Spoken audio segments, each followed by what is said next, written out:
Hi guys, welcome to today's video. Today I'm going to be ranking all of my Natasha Denona palettes. When I say Natasha Denona palettes, I mean these are just the boxes, in the big form or the medium form, kind of not the small 5 pans or anything like that. I'm just going to be ranking the proper big palettes. So yeah, if that sounds like a little bit of you, then keep on watching. So I've got 11 palettes in front of me, and I do want to say I do like all of these palettes. So just because I rank it at the bottom doesn't mean I want to get rid of it. I don't want to get rid of any of my Natasha Denona shadows. I do use all of them, particularly through DIY eyeshadow palettes. I've been doing that recently, and this is one of the looks I created, not that I like it, from a DIY palette. I'll link up the playlist up in the eye if you want to go check that out. So I do use my Natasha Denona palettes to pop out the singles and use them like that. So therefore, even if something ranks really low, I still use it, but just not as a palette. So I think I'm going to hate myself for saying this, but I think I'm going to try and swatch every single palette and have the swatches side by side. I think that would be more helpful. I think that would be more fun as well for you guys to see the inside of the palette with the swatches as well. So without further ado, no more rambling. I'm trying to put this off. Can you tell? Let's get into this. So in last place, I'm going to put the Sunrise palette. For whatever reason, I think this was my first Natasha Denona purchase, and for whatever reason, I just really don't like it. I really don't like it. There's something about the colour story, there's something about the quality of this eyeshadow palette that just isn't great. Like, it's just not great. This is what the palette looks like. It looks nice enough. It looks like a sunrise. It definitely appeals to me more than the sunset palette. This was their first midi palette, I think. I'm pretty sure this was their first midi palette, which is why it was one of the first palettes that I picked up. It's a lovely colour story. It's got some lovely raspberry tones, these orangey peachy tones, and then some lovely shimmers. It has depth, it has contrast. Typically, I should love this. I should love this, and I should love the colours, because these are the colours I go for. But I do find something about the quality of this palette not very good. Not very expensive feeling. This feels a little bit like bad Colourpop, and I know sometimes I use Colourpop as a kind of a gauge of whether a formula is good, but Colourpop's affordable and it's really nice on the eyes, so that's why I compare a lot of high-end eyeshadow palettes to them, because I think if Colourpop can do it, they can, you know. I should like this colour story, I should, and I do like particular shades, and I have been known to pick out a few shades for my DIY palettes. These lovely yellows are lovely. It's like a mango-y orange. They're all lovely individually, but there's something about this palette that just doesn't swatch very well, and I never pick it up. I never pick it up as a palette, so it's in last place. In 10th place we have the Lila palette. This is actually relatively, when I say new, a new-ish in the last year or so. This palette is really lovely. I love the purples in this palette. I love the construction as well. I love this faux leather feeling. It's just so expensive and so luxurious, and yeah, there's something about it that just feels like a pleasurable experience. It's not click-clacky like plastic. I don't typically like plastic palettes, if I'm just being honest, but the palette is really nice. There's a few things that I don't like about it, like I don't like that the names are on, like the names of the shadows are on this flap. I don't like that. I think that's supposed to be like a makeup artist thing. Whatever. I like the shadows all individually. The quality is honestly similar to the Sunrise palette, so it's kind of, that's why it's at the bottom half, but there's some really interesting shades. This one here is so pretty, and here is so pretty. Individually they're very pretty. I don't reach for this as a palette, but when I have done, I've always liked the looks I've created, and I do pick it up more than the Sunrise palette as a palette. So yeah, this is in 10th place. In 9th place we have the Zendo palette. I should like this palette. I saw this and I was like, oh my goodness, I must have this. I didn't get this on discount, I think I paid full price for this. I don't like it. There's something about it. I think the quality of these shadows just aren't that great. They are not the Natasha Denona quality that I like. There's something about it that just, every time I create looks with it, I just don't like the looks I create. I don't know what it is. You've got some lovely green, cool toned blue-green situation here, and this lovely warm toned kind of sangria vibe that you know I love. You know I love a sangria vibe on the eyes, and I just can't create anything that I like with this. I don't like the shadows that much as a palette. I don't like them as a group, and individually they're kind of a little bit of a pain in the bum to find things that go with them. This one is a little bit of a pain because it doesn't really go with anything else, and I don't know, I have to really push the boundaries of my imagination to make this palette work for me. And sometimes when I've got other palettes that don't have to provoke much thought for me to create a nice look, I don't pick this one up. So this one is in 9th place. It's a shame. I should like it. I wanted to like it. I just don't very much. In 8th place is going to be the bronze palette. I think it's very one-noted. So for me, the bronze palette, I'm sorry if I'm like holding these too far back, by the way. The bronze palette is just a little bit one-noted. The quality is absolutely there. This is absolutely Natasha Denona quality. Really, really nice. I'd say from everything here on out, the quality is really good. So it's only those 3 palettes that were a little bit meh. But this is really, really lovely. This shade here, Silk, yeah, Silk is so stunning. I really like this palette. I think it's really lovely. But my problem is every look that I create looks the same. And to be honest with you, when you're paying that much for a palette, I want versatility. I want loads of different looks. I know it's only 15 shadows, but actually I think a lot of them are very mid-toned, and that's the problem. Is you've got these 2 shades here which are the only depth of this palette, and you've got nothing light and bright. And I'm not talking white girl light, I'm talking nothing brighter than this, you know. All of these shades are very one-noted, so that's probably the only thing I dislike about it. When I do my DIY palettes and I pop all these shades out and use them as individuals, beautiful, stunning, the quality's there. So I am going to put this in 8th place, but it doesn't mean I dislike the shadows. I just don't like the ensemble of them together necessarily. But it is a bronze palette, like, you know, I can't complain too much because it says it's a bronze palette, and it is. I just want a little bit more from it. Next up in 7th place we have the Glam palette. This is a bit difficult because I wanted to put this up and then I brought it down because of other palettes and I wanted to bring it up again. But I think I'm happy leaving it in 7th place for a couple of reasons. I love the colour story of this. The colour story alone makes me want it to shoot up the list. For me, I know this is such a petty thing, and if you're not bothered by this then you won't be bothered by it, but for me I'm bothered by it. The names of the shadows. Why is it called crease, inner corner, outer eyelid, blend, lash line? I don't like it. I don't like that it's being, that I'm being dictated to, and it's a real shame. It's a real shame because if this had names like the bronze palette, I think this would come into my top 3, top 4, honestly. It's super pretty. I love silvery, taupey, cool toned eyeshadows. It's one of my favourite kind of vibes, aesthetics. I love it so much. These mattes here are really nice. So you've got 5 mattes and 10 metallic-y textures, and it's a really lovely palette. You do have some nice shell pinks, I like to refer them to, like silvery pinks, and then straight up grey slaty silvers, and you've got a couple of like golds that are actually cool tone golds. It's a really lovely palette, and just because it's in 7th place doesn't mean I love it any less. Honestly, I love this and it could easily be top 4.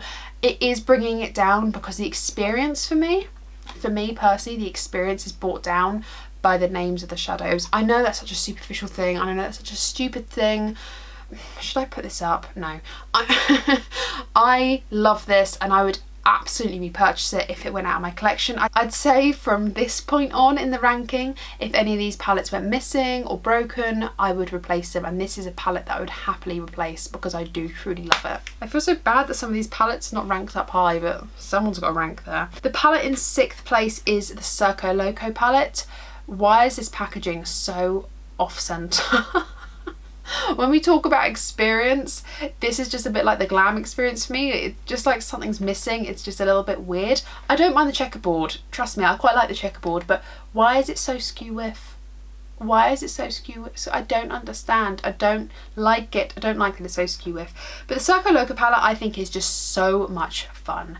I think this is great. I think it looks scarier than it actually is, because if you divided the palette, you've actually got pinks and oranges and purples, a palette people would pick up happily, and then you've got like the blues and greens and kind of the golds and silvers in together. I really like this palette. This one here, I think it's Aerialist. Yeah, Aerialist. One of my favourite shadows. It's just so silvery lavender. It's absolutely stunning. I love this palette. I think it's full of really good singles. I don't pick this up. Oh, see, now I feel like I should put the glam after this one. I don't pick this up as a palette that often, but I use it as an accompanying palette more often than the glam. These two for me were kind of head to head, and this one just peaked it a little bit because I just use it more and I use it in more looks. The glam I probably use by itself as a palette a little bit more, so maybe this should have been switched, but either or, they're both kind of in the same realms of one another. I really like this palette. I think it's great fun, and I don't actually own much like this, and the quality is superb. Superb. I love the quality of these shadows. In 5th place we have the Trio Chrome palette. I love the packaging of this. This is what I'm talking about when I say experience. Like, this is cool, you know, the Circle logo had the checkerboard, cool, love that, or like the plaids looking thing. I like it, but it was off centre, it's a bit weird. This is nice. I mean, it is a duochrome technically. There's only 2 colours, which is purple and green, and maybe a little bit of blue, but I really like this palette. Again, there's a little bit of contrast missing for me in this palette. It is a little bit pastel-y, but these on the eyelids, when you blend them in, they are actually significantly darker than they look in pan, and it is quite neutral leaning, a little bit cool toned. I really, really like this palette. There's always at least one shade that comes out to be a contender in my DIY palettes every single time. I love this. I love that you can go row by row, or you can kind of go fun and mix and match with the shadows going down. I love the metallics or the trio chromes.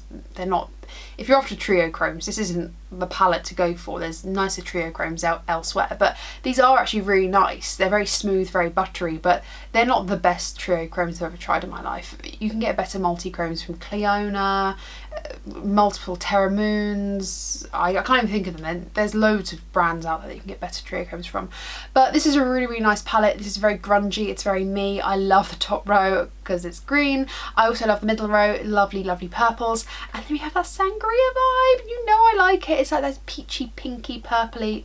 I really, really like this palette, and of course the quality is top notch. In 4th place we have, see, 4th and 3rd place, again it's a little bit like head to head. We have the Love palette. I really like this palette. I was super glad that I picked it up when I did. It was, oh, I don't know if it's gone now, but it is limited edition, but she did keep it around for a full year, so you know, if you wanted it, you had plenty of time to get it. It wasn't like it was available for a month. It was available for the whole year. This has beautiful contrast. It has depth, it has mid-tones, it has brightness. It has enough mattes to create different looks. It has enough metallics to revamp those looks. I really, really love this palette. The pop of red, the pop of purple, the pinks, the mauvey tones, the golds. This whole palette is beautiful. The pigmentation is beautiful. It goes on smoothly. I really, really like this palette, and like I said, in my DIY palettes, at least a couple of these shades from this palette come out every single time. I really, really do love it. And as a palette itself, it's very pink, it's very flirty, it's very warm leaning, but you can get a variety of looks. It's not single noted. I really like this. And I love the packaging. I think it's just so cool, like the hot fuchsia pink and this lovely like a heart. I don't know what to say, but like it just reminds me of the pink of a heart. If I was to draw a heart, it would be this pink. I know that sounds so stupid, but it's really, really pretty. I love this palette, and yeah, it's in 4th place. In 3rd place is actually the newest palette to me, and this is the retro palette. So this is what the palette looks like. It's kind of like this dustier pink. If you're going to compare it to the Love palette, you can see what I mean. This is like much more cutesy pink, and this retro one is like a dustier grey pink. Inside here we just have lovely cool toned mauvey, purpley, pinky shades, kind of greyish, grey beige, you know. I really, really love this. The taupes in here are fantastic. The pinks in here are fantastic. There's a lot of texture in here, which I really like. I really am a massive advocate for different textures in a palette. I think it can really change the looks up, even if they're the same tones. It can really change how a look, well, looks. I really, really love this palette, and it did just take the biscuit in comparison to the Love palette, and when I do have them up now, I know that I've made the right choice. This is definitely my 3rd place palette. I really, really like it, and as a palette, it's great. I just wish this was a tiny bit darker than it actually is, because in the pan it looks dark, but on the skin it's just not quite enough. But with a black, I find this palette perfect. So yeah, I really, really like it. I really like it. It's a lovely mauvey, pinky, greigey, taupey, beautiful, cool tones, neutral pink palette. I love it so much. Okay, so in second place, it's a little bit, this is a little bit of a sentiment thing as well, I think, and I'm trying to take sentiment out of the picture, and yeah, okay, well, anyway, the second place is Metropolis palette. I think this is such an experience. The only thing I don't like is that stupid flap. Frustrates the hell out of me, but I can kind of oversee it. This is just such an aesthetic, pleasurable, tangible palette. It's not massive. It's, you know, it's the size of, if I get my phone, it's, you know, it's a bit bigger than my phone, but it's really, it's like a notebook size. It's a really, really pretty luxury experience. It's kind of like this like vinyl-y stitched leather feeling, really, really lovely. And inside we have all of the midi, I think it's the midi, isn't it? The midi sized eyeshadows. I really love this palette. One thing that I think I dislike about this is sometimes a couple of the shadows throw me off. Like I love the greens and I love the orangey reds and I love the taupey browns. Oh, I just shoved my thumb in that one. I really love this palette. I see people rearrange this palette. I love the layout of it as well. So I only get over this stupid thing here because I think aesthetically, like this, it's just so divine. And like I said, I see people change around this palette and use other shadows to make a new Metropolis layout. I really, really love it. I would love to see her come out with another layout like this for Christmas. I don't know if the Natasha Denona My Dream palette is going to be her Christmas release. I kind of hope it's not and we get one more palette. I would really love to see her do a palette like this. This was, I think, £110. But unlike the other palettes for £110, like the larger ones, you get so many shadows in here, so many shadows. So yeah, I really love this palette. I think actually, when I'm about to say great value for money, but in Natasha Denona speak, this was great value for money. I got to sample out all of the shades. I think this was the first or second palette after the sunrise or before the sunrise, can't remember. But this was my first or second palette from her. And yeah, every single shade in here is really, really nice. I wish we didn't have two blues that are very similar. That's probably the only thing I have to say about the colour story. I wish we had maybe a really darkened brown instead and a blue. That would have been a bit nicer, but really, really lovely. I love the shades in here. Again, something more than a couple of shadows come out of here for my DIY palette, and even looking at it on screen, I'm like, it's so beautiful. It's so beautiful, and it had to be in my top 3. And it's in second place. Okay, have you worked out what's in first place yet? Put a heart emoji in the comments if you know what's coming up. But my first place palette is the gold palette. This is so shiny.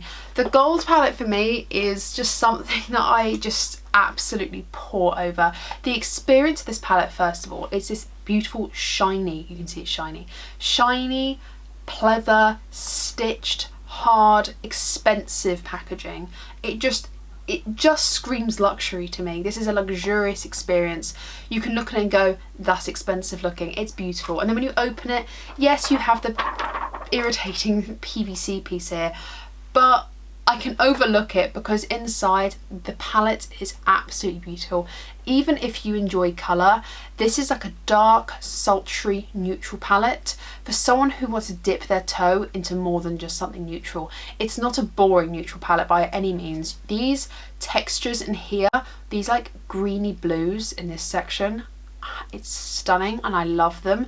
And then you've got these really beautiful textures and just like enough mattes to kind of use everything, but not too many mattes where you're duping yourself out. Every single shadow in this palette I think is very unique. You do have these 3 mattes here that look very similar in the pan, but on the face, on the eyes, when you swatch them, you can tell the discrepancies and they go with different shadows a little bit better. I love this palette. It's my one palette that I'd probably say is the palette that I get the most use out of. I picked this up for work, I picked this up for nights out. I love swatching this, so I know that even though it's a pain in the bum for me to swatch all these shadows, I'm going to really enjoy swatching this. I love this palette. I just simply love it. So yeah, there you have it. Those are my 11 Natasha Denona palettes ranked from least favourite to my favourite. In the mix of those, obviously there are some palettes that I truly love, like the Glam palette. I feel so bad for putting it so low, but the other palettes are just so nice, you know, they're so unique and so lovely. But I'd probably say the last 3 palettes, the Sunrise, Lila and the Zendo, are the ones I reach for the least. The rest of them I reach for pretty often, and I really enjoy just swatching them and playing with them and adding little bits of them to my looks. So that was it. Thank you so much for watching. If you want to see me rank anything else, possibly I'm thinking my Pat McGrath palettes. What are we thinking? I might rank my Pat McGrath palettes. That sounds like a good idea. That sounds like fun. I might do that anyway. But if you want to see me rank anything else in my collection, ranking an indie brand, ranking a mainstream brand, whatever you want. I quite like ranking videos. They are a little bit stressful, but they're quite fun to watch, aren't they? They are quite fun to watch. I love watching ranking videos. Thank you so much for watching. I hope you've enjoyed today's video. I hope you've enjoyed the swatch element of it as well, and not just the talking part. But yeah, let me know either way, because if you don't enjoy that, then I can switch up for sure. Just talk to me down in the comments and I'll be sure to read it. If not answer you, hopefully I can answer you, but I will always read all my comments regardless. Thank you guys so much for watching. Like I said, thumbs the video up if you have enjoyed. Subscribe, ring the bell for all the videos that I upload. I upload 3 to 4 times a week.